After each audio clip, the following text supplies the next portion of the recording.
10वीच्या निकालानंतर 29 मे रोजी राज्यभरातील अभियांत्रिकी पदविकेसाठी प्रवेश प्रक्रिया सुरू झाली आहे. ऑनलाईन पद्धतीनं ही प्रक्रिया राबवण्यात येते. प्रवेशासाठी अर्ज सादर करण्याची मुदत 18 जुलैपर्यंत वाढवण्यात आली आहे. कोल्हापूर जिल्ह्यात शासकीय तंत्रनिकेतनमधील 700 जागांसह 20 तंत्रनिकेतनमध्ये 6000 जागा आहेत. आत्तापर्यंत जिल्ह्यातील 8093 विद्यार्थ्यांनी पदविका अभ्यासक्रमासाठी अर्ज दाखल केलेत.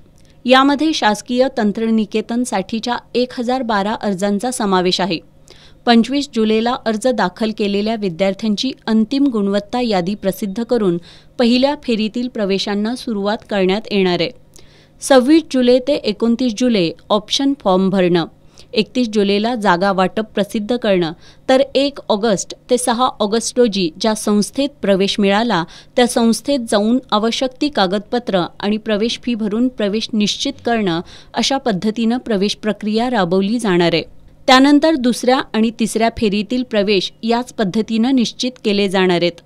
10 सप्टेंबरपर्यंत सर्व फेऱ्या पूर्ण होणार असून त्या दिवसापासूनच अभियांत्रिकी पदविका अभ्यासक्रमाचं शैक्षणिक सत्र सुरू होणार असल्याचं शासकीय तंत्रनिकेतनचे प्रवेश प्रक्रिया समन्वयक प्राध्यापक महादेव कागवाडे यांनी सांगितलं. कोल्हापूर जिल्ह्यातील संपूर्ण प्रक्रिया शासकीय तंत्रनिकेतनचे प्राचार्य तथा प्रवेश प्रक्रिया जिल्हा नोडल अधिकारी डॉक्टर दत्तात्रय गर्गे यांच्या मार्गदर्शनाखाली राबवली जाते.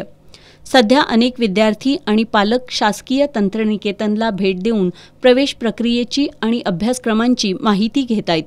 तर ज्यांनी ऑनलाईन अर्ज भरला आहे ते कागदपत्रांची पूर्तता करून आपला अर्ज निश्चित करत आहेत.